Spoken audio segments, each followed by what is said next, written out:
Hi, I'm Gary McLean, host of Talent Talk. The interview you're about to see is with a man who recently passed away. I had the privilege of interviewing Gerrick Winston in early November. Gerrick was a man who loved his family and gave everything he had into the film community within the Alberta group. And unfortunately, on December 10th, 2018, Gerrick passed away suddenly, leaving a huge hole not only for his family, but for the community itself here in Alberta. And this interview is meant to be a tribute to the man he was. So what you're about to see is the full, uncut interview with Gerrick. And I do ask that once you finish watching the interview that you continue to watch, as we may have other guests that wanted to put their message on video about how Gerrick had impacted their lives.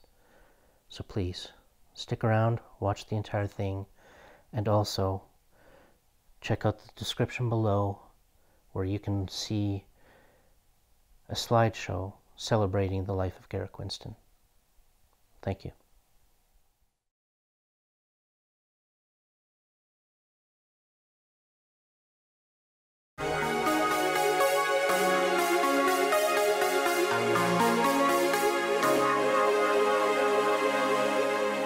Hello and welcome to this week's episode. Our guest this week is a filmmaker, actor, jack of all trades. Sure, we'll go with that. Gerrick Winston, thanks for coming on the show. Thanks for having me. No problem. So, out of all your jack of trades, what's kind of your favorite area of expertise? Is it film, like producing, directing, writing, acting? Well, I mean, I've been acting much longer than I have been filmmaking. But I don't know, I was talking to a friend about this yesterday. I love acting, but I also love directing. I also love cinematography. So if I could say, what are my top three, those would be my top three. Okay. Producing is a little tougher because it's not nearly as much fun. But yeah. And why would you say those are your top three? Like, what is it about them that draws your attention? Well, I love cinema. I love great cinematography. There's just something about looking at a picture or something, the way that something's lit. I'll give an example. You probably follow. I think you follow my Instagram.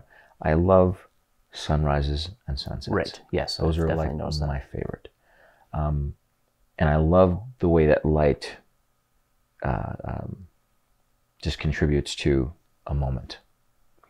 And cinematography, I've always loved photography, even though years ago, before I learned how to actually shoot, I sucked at photography. And my wife will tell you, a great majority of our earlier pictures, we've been together 23 years, and a lot of our earlier pictures had either my finger or my thumb in it, or people's heads cut off, top of their heads cut off.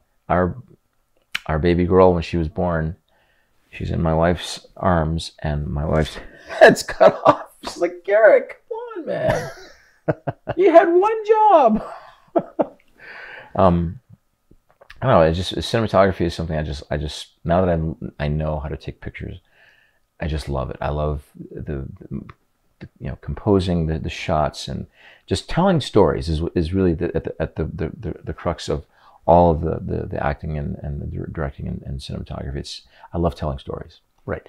And but so the directing is, I really get jazzed by that, because as an actor, once again, we're telling stories, but we're telling stories together, and I'm helping you as the actor, to bring this vision to life, and much more so if I'm the one who wrote it. For sure. Because then it's just like, he's speaking my words. Yes. And it's cool. It's just the way I envision in my head. I don't know, there's something about creating. I think we were all built to create in some way or another. Right. Whether, you're creating, plans for a house, or building a house, or doing plumbing, or electrical, or doing, agriculture, or raising kids is an art form, for crying out loud. Because if you don't do it right, you end up with really horrible humans.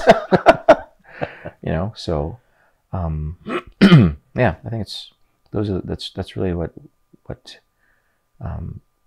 I can go into a lot of different, like I said, I can go to a lot of different facets of those different areas. For sure, yeah. But it's the creative process that jazzes me the most. So you say you've been in acting more than anything else at this point. Yeah. How long have you actually been in acting itself? And does it just focus strictly on film, or? If I'm going to really be technical, I started acting when I was a kid. The school, the odd school play. Right. I remember when I was 5 years old, I played the old man in the little gingerbread boy story at school. And my mom said, Gerrick, when they put you in your costume, and they, back in the day, they would like tape cotton balls to your face to make you look, that's your beard and your mustache. And she says, you strolled across that stage with that little cane, your hand on your back. At 5 years old, she says, I knew that you were built for drama, and it wasn't something that I pursued though seriously pursued until I was an adult. Right. I grew up in church, and one of the things that we used to do is I was involved in these scripture memorization, dramatization contests, if you will. So we had to memorize a chapter of a particular scripture, and then dramatically emote it for the audience. Right. And so that was like my first real sort of foray into being dramatic on a little more serious level than just the old man, little gingerbread boy, right? So it was, though I speak with the tongues of men and of angels and have not charity, I am become but a sounding brass or a tinkling cymbal. We had to do that as a 10-year-old, right? So it was kind of like Shakespeare, but not. Right. Yeah. Fair enough. We had to do it in the King James version, Elizabethan English, and so that was, so that it was still acting, right?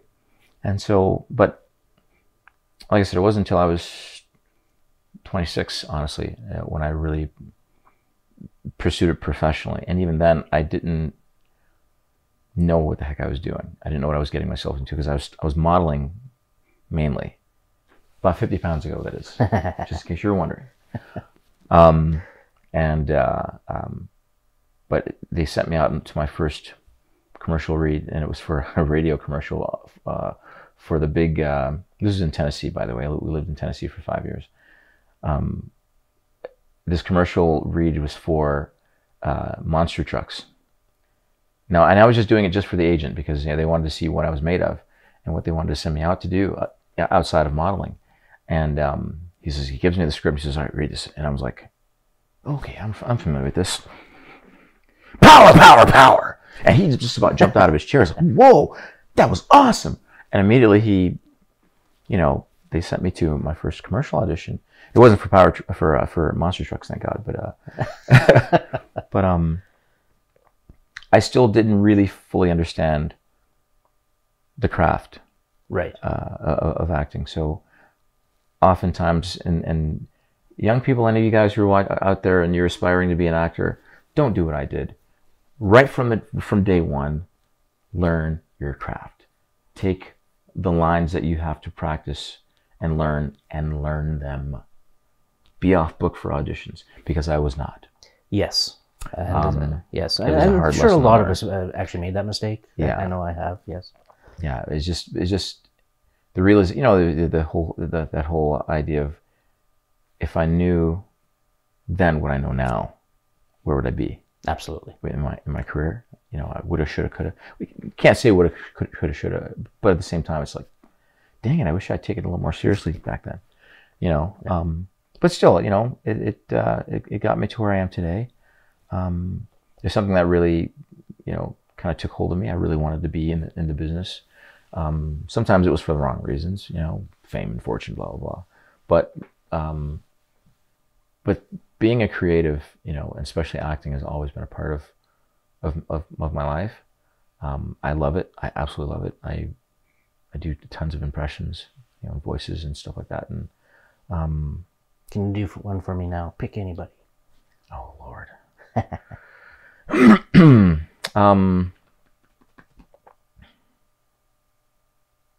I misspoke. Not necessarily impressions as much as I do voices, because my impressions are kind of sucky. Okay. I can do a fairly decent Sean Connery. Oh, welcome, Sean Connery. So today, as I'm sitting here talking to you, it's one of those things that I enjoy doing. As I begin to speak and I hear my own voice, it starts to sound crappy, so I have to... Indiana Jones, Indiana. Then it starts to come back. Gentlemen, nice. Welcome to the Rock. That was bad. That was so bad. Oh, no, actually, it wasn't that. I don't know if you ever watched the SNL skit with Will Ferrell and the Jeopardy. Yes. Yeah, and the guy who played Sean Connery on there. Yeah. It was kind of reminding me of that a little bit. It was. So it was in the ballpark. It was in the ballpark. Okay, yeah, absolutely. Right. Okay, no, it was good. Because otherwise, I'd be like, you can't put that online, bro. That was. No, I thought that was pretty good. So prior to your getting into acting and really focusing on that, what were some of the things you used to do in the past?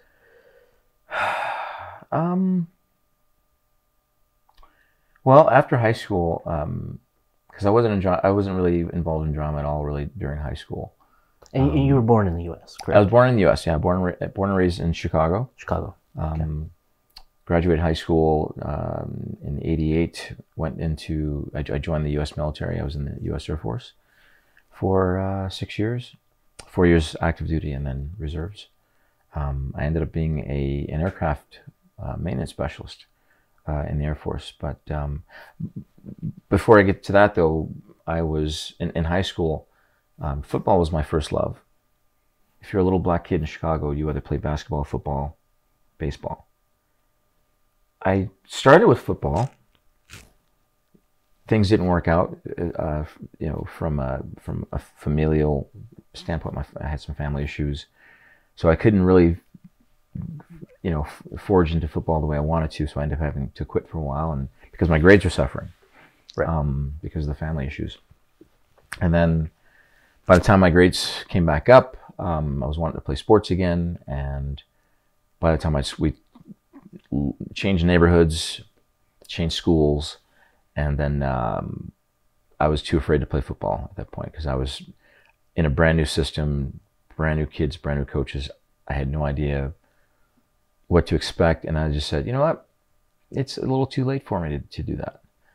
So my high school, which is a rare thing, especially nowadays, they had a gymnastics team. Okay. So I went to the gymnastics coach and said, hey, I'd like to learn gymnastics. And he kind of looked at me like, a little too late for you, buddy. But I'll let you, he let me train with him.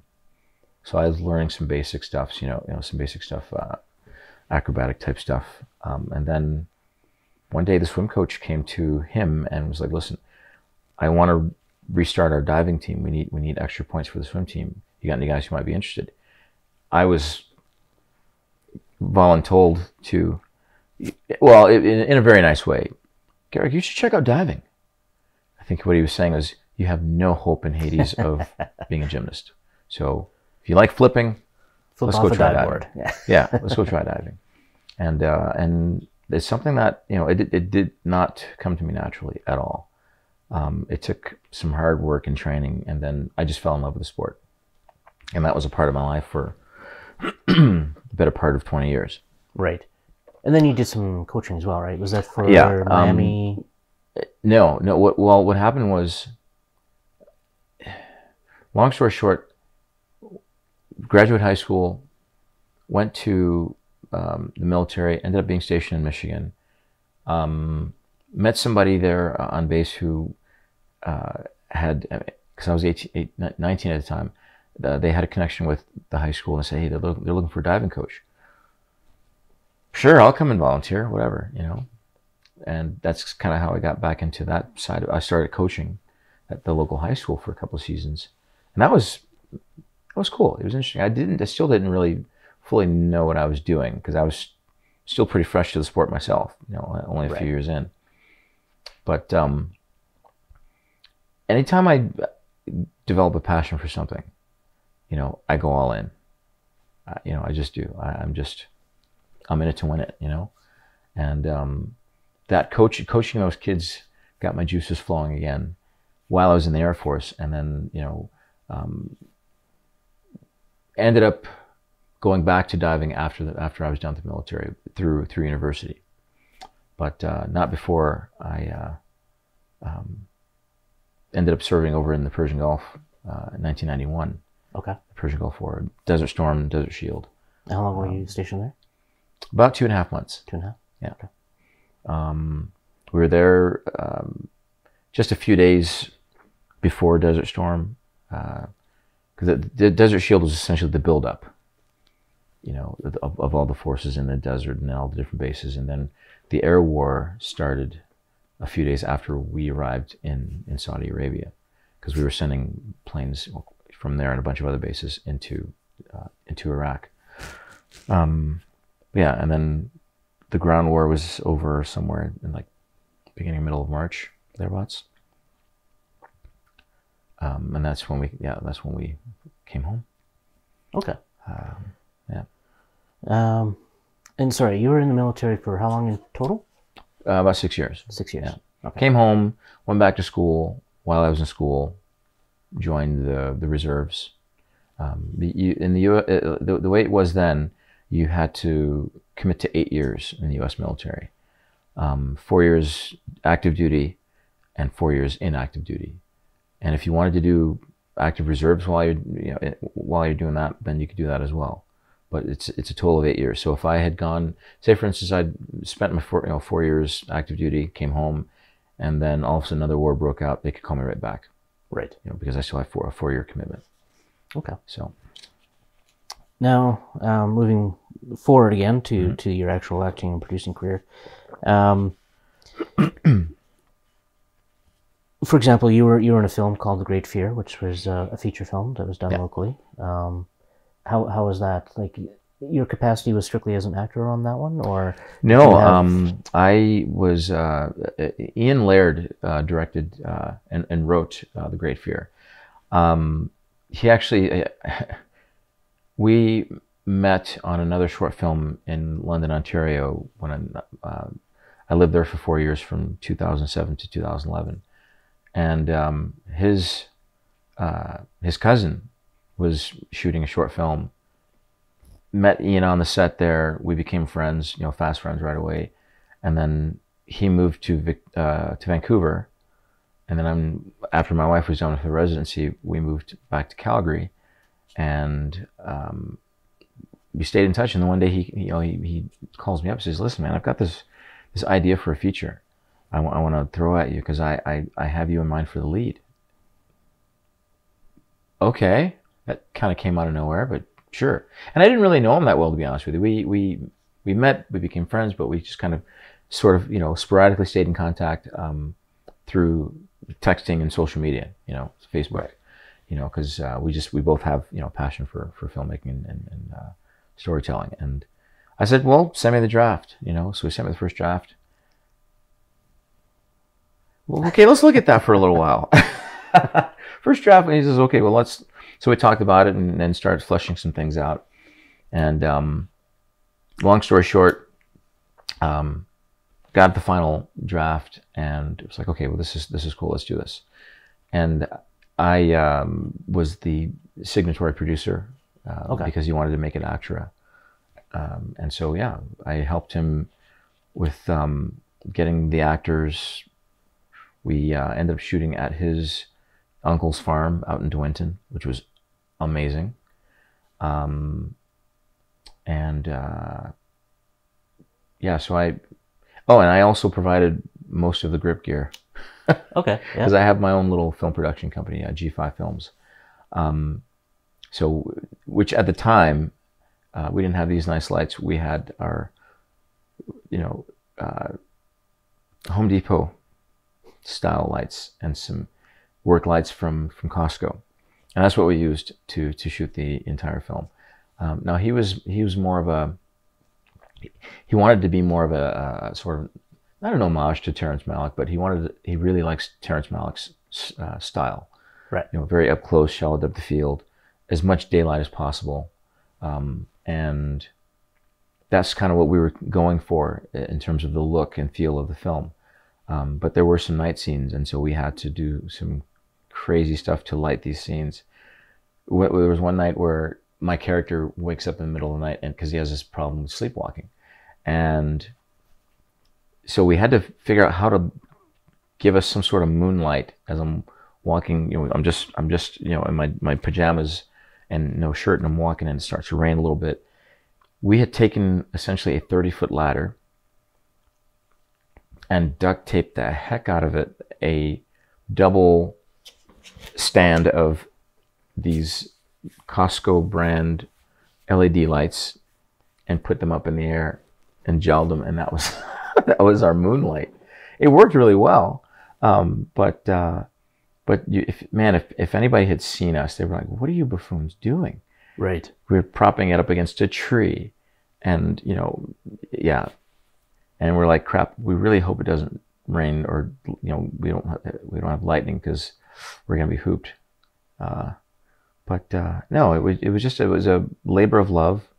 I think we only had a budget of like 25, maybe 30,000. Which, and for a feature, that's not a lot of money. No, it's not. It's a third of it we raised through crowdfunding.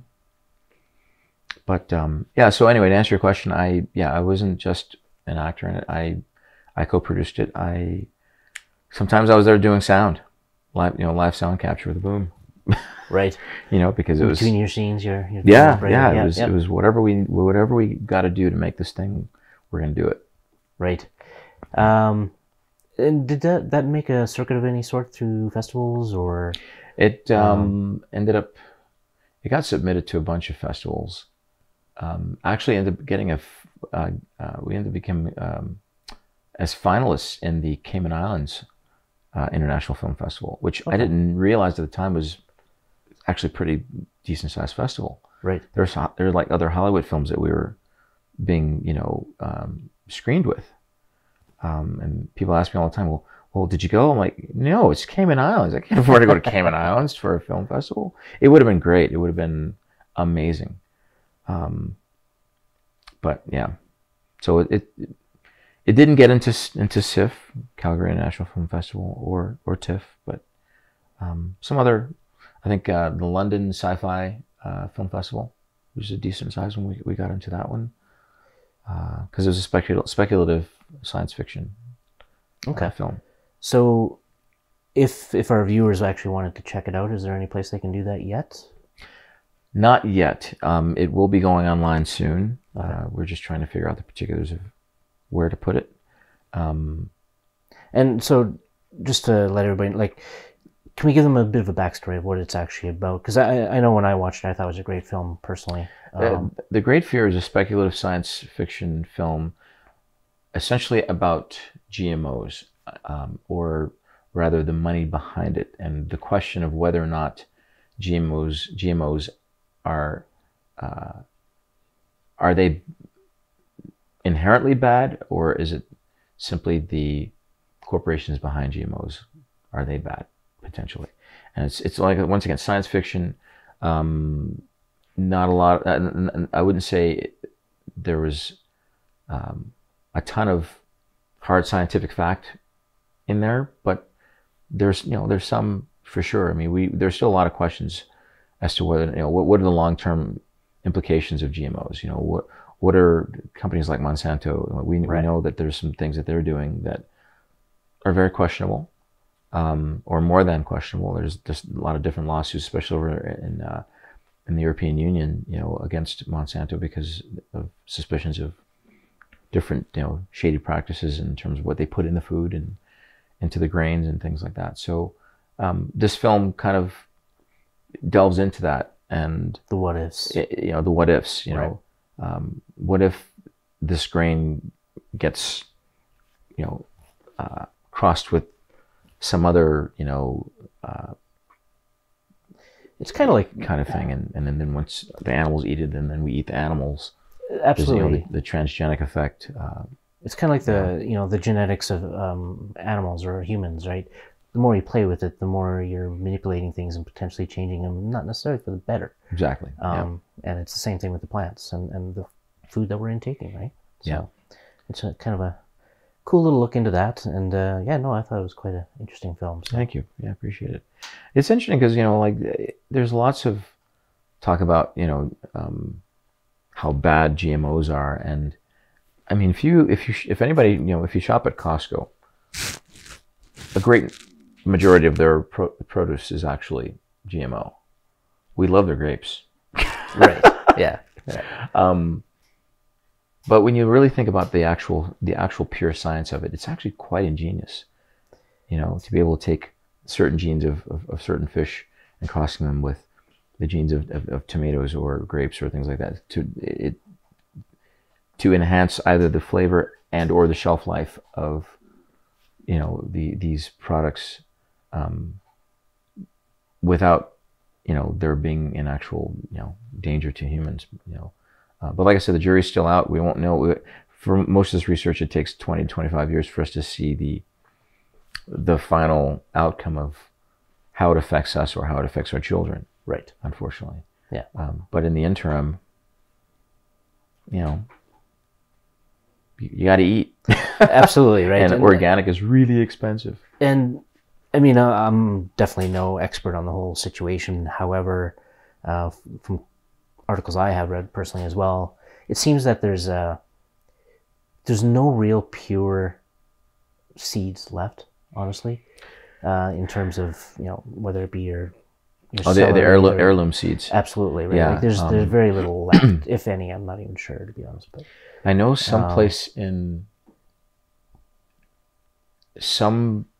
place overseas, there's a massive storage or a number of storage units, like the size of buildings, where they're building up stores of heirloom seeds in case the world goes to hell in a handbasket. Right. And that's a fact. But yeah, I mean, unless you're a farmer who's just been stashing away heirloom seeds for years and years, it's the supply to the general public is. Yes. Yeah. Modified, to say the least. Yeah, definitely. Yeah. So in terms of some current projects that you're involved with, can you kind of shed some light on that? Any major productions you've been a part of recently that have come through Calgary? Well, I landed my first role on Winona Earp in September. Right. Played the fire chief in the final episode of season 3. That was a lot of fun. Great. That was a great day. Got to do some gunplay. Spoiler alert: I get shot. But I don't get killed. So there's potential. As these shows go, there's potential to be written back into the season 4, which they've been greenlit for. Excellent. Yes. It's actually an amazingly popular show. If you guys haven't checked it out, it's on Netflix. Check it out there. Maybe you're already an Earper. Yes, I'm sure there's lots out there. I know there's lots out there. Yeah. So that was exciting. What else? Most recently, I was in a web series produced by.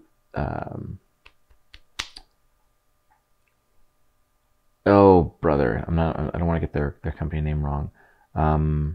Anyway, the web series is called Paper Champions. Okay. And that was produced Rogue Panda Pictures, out of Vancouver. A number of young creatives from there. One of which is Brady Roberts, who's from Calgary, but he is based in Vancouver. He's I think he's the executive producer. But he emailed me one day and says, "Yeah, Gerrick, we're doing this awesome web series, and I envision you for this role.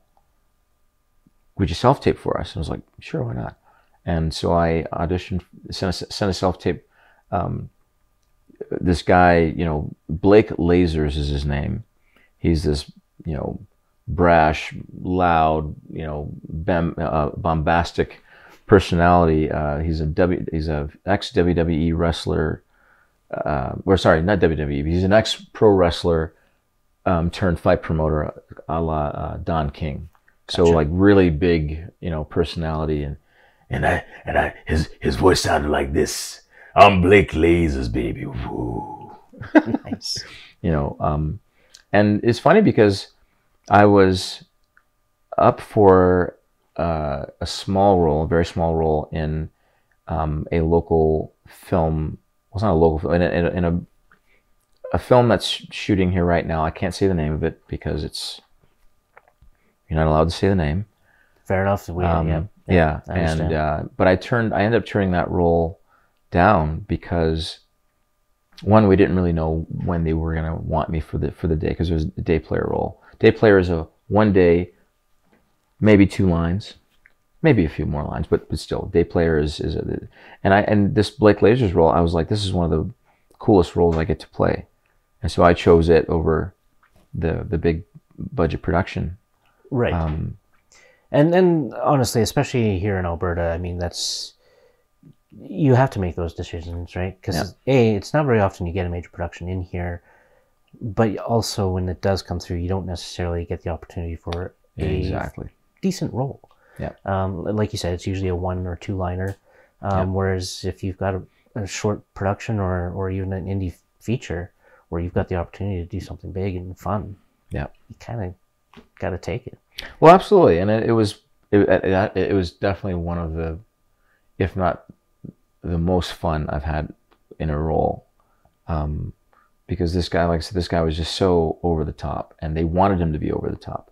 The writer, he says, Gerrick, when you sent the self tape, when I watched it for the first time, I just about fell out of my chair, because he's like, you embodied the guy that I wrote on the page.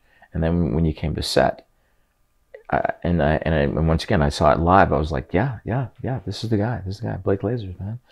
And so the cool thing about this, going back to the whole idea of, you know, here in Alberta, you know, we kind of have to take whatever we can get, sort of thing.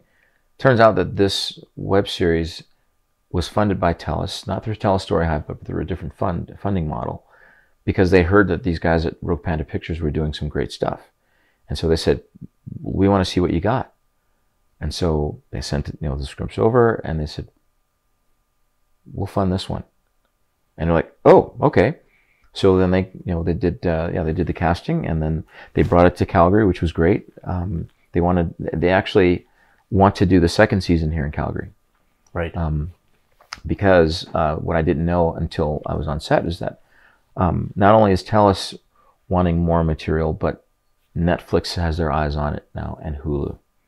So this web series has the potential to actually go much bigger, national, international, maybe. Potentially. Yeah. Which is a total surprise, but very cool. Yeah, a great cast, great production value. I mean, you know, they built a full-size wrestling ring in one of the old high schools where they did was it Young Drunk Punk?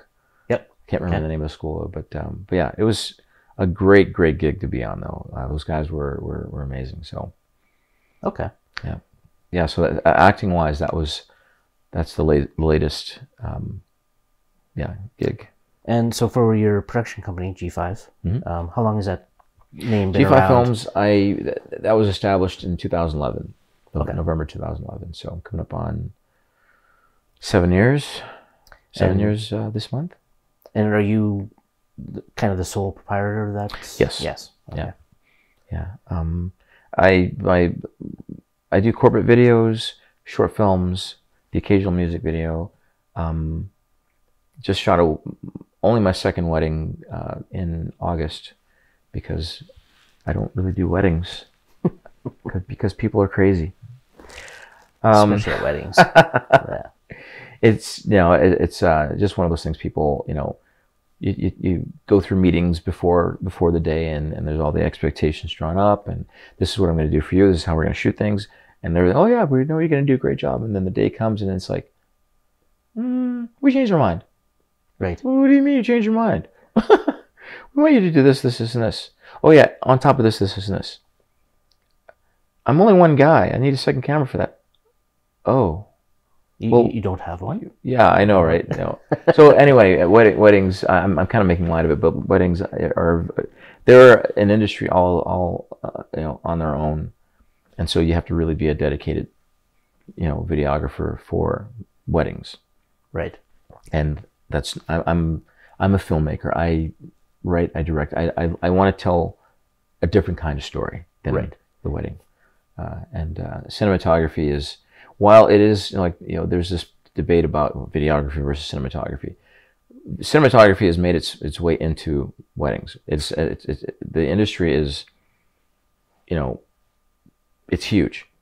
Filmmakers are actually shooting weddings to the point where they look like actual films. Right.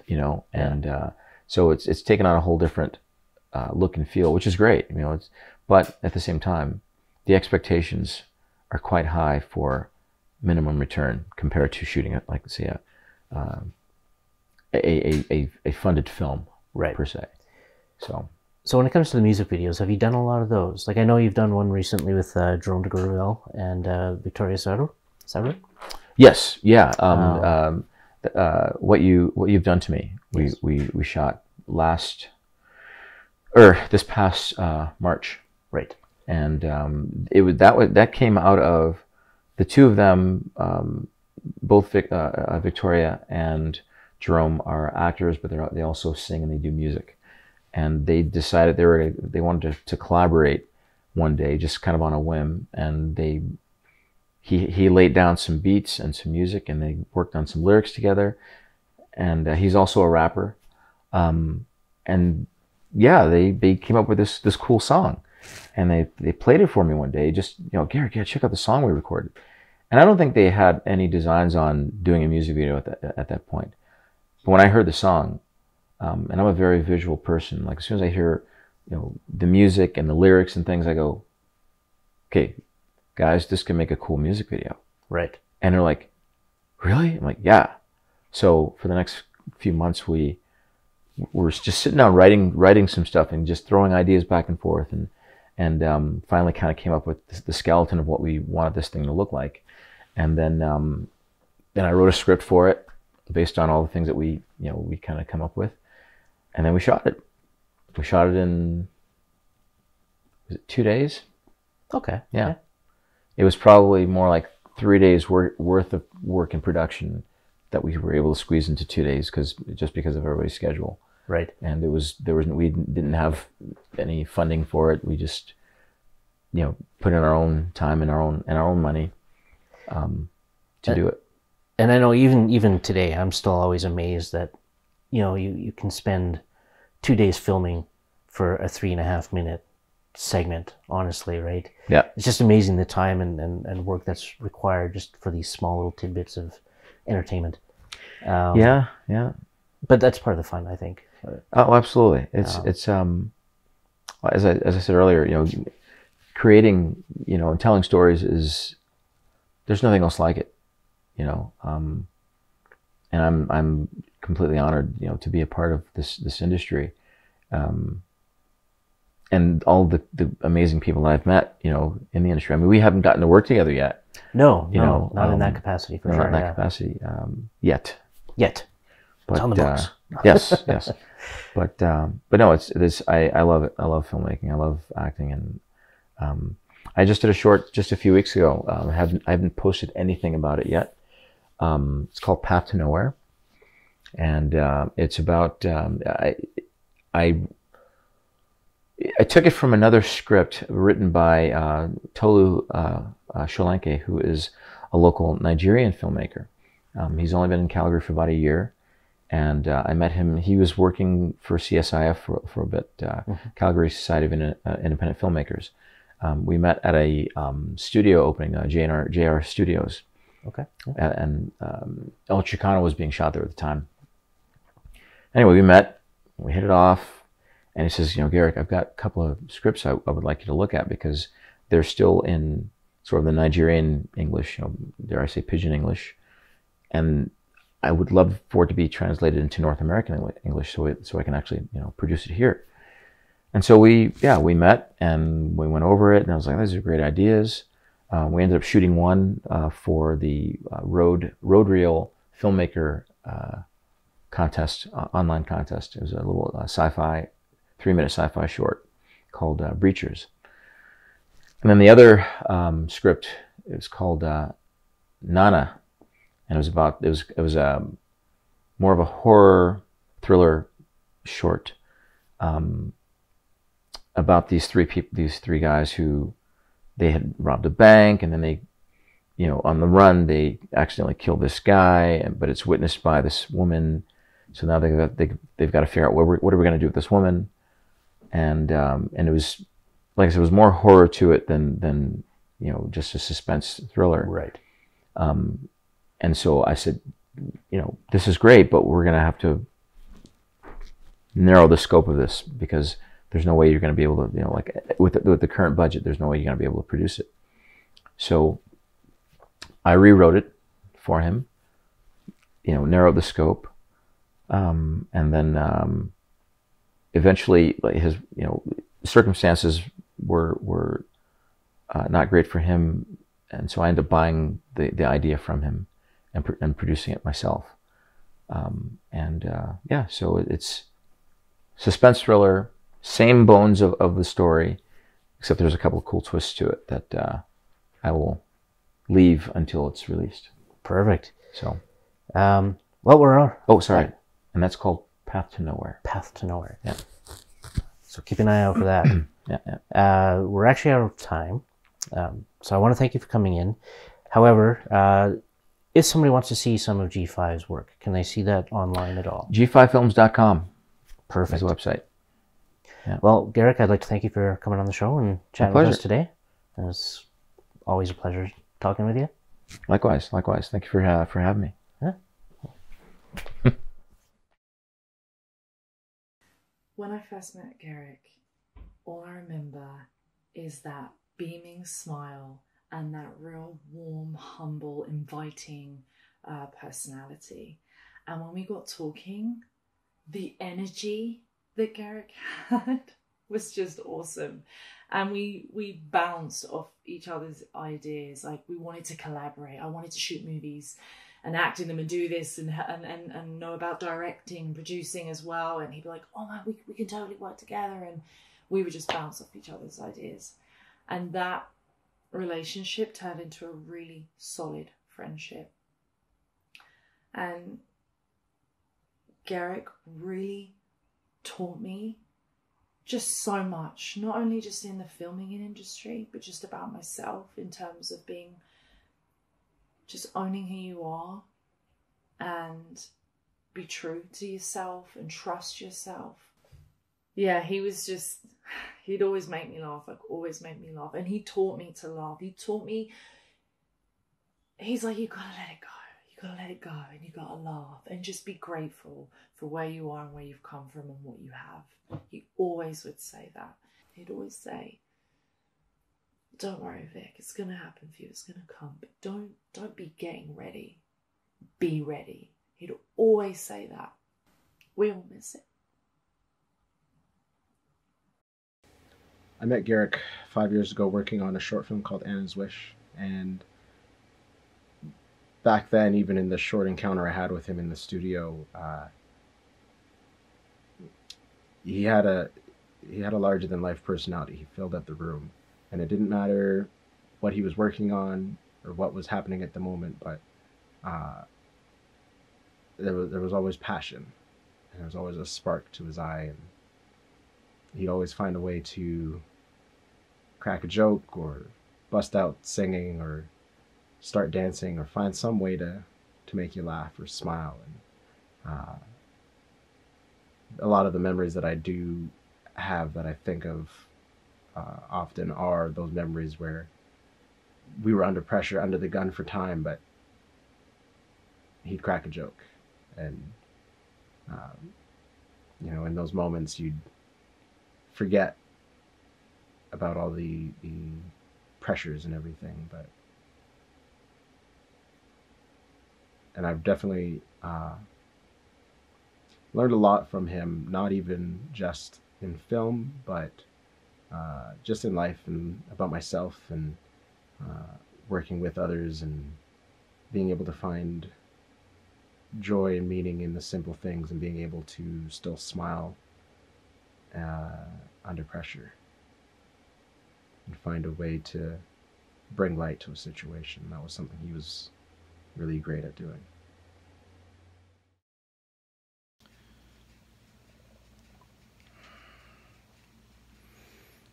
Gerrick smiled the way you hope you smile. And he looked at you the way you hope you look at others. And he made you feel the way you hope you make other people feel.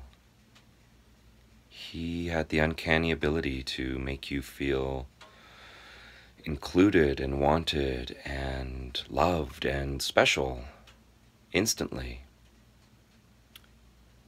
And we're really lucky that we got to know him, even for just a little bit. Thank you, Gerrick.